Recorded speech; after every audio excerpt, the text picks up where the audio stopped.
Pero wait, kung siya talaga yung ama ng bata, eh ba't hindi sinabi ni Andrea? Ganun ba talaga kalala yung breakup nila? Alam mo, hayaan na lang natin silang ayusin yung gulo nila. Ba? Pero, speaking of breakups, ito, Ano naman yan? breakup kit. Merong tsokolate dyan, cookies, chichirya, tsaka ito. Yan. Baliw ka talaga. Alam mo kung para saan to? Pag magsusunog ka ng memories nyo ng ex mo. Ano? Ka talaga? Pero ang pinaka-special dyan, ito. Pwede mo akong tawagan anytime. Ha? Pag malungkot ka, o gusto mo maglabas ng sama ng loob, this time, sasagot na ako.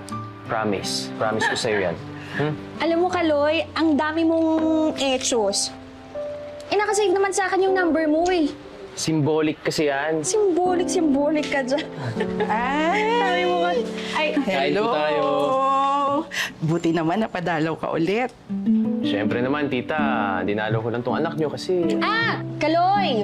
Sa birthday ni Mama, pumunta ko ulit dito sa bahay, may handaan, di ba Ay, na? naku, oo. Paalala mo kay Christian, ha? Yung regalo ko. Opo, Ma. Sige po. Maiwan ko muna kayo dyan, ha? Sarap ba? Sarap po, tita. Sobra po. Kain na kayo. Ingat, Ma. Thank you po. Eh,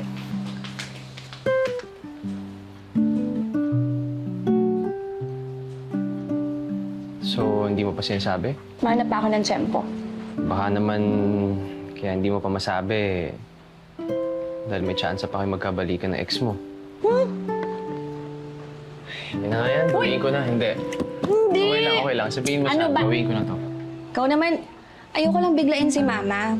Siyempre, invested na rin siya kay Christian.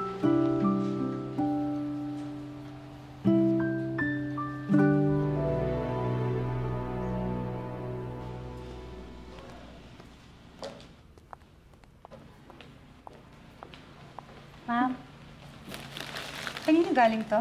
hindi ko po alam, ma'am eh. May nagpa-deliver lang po. Sige po.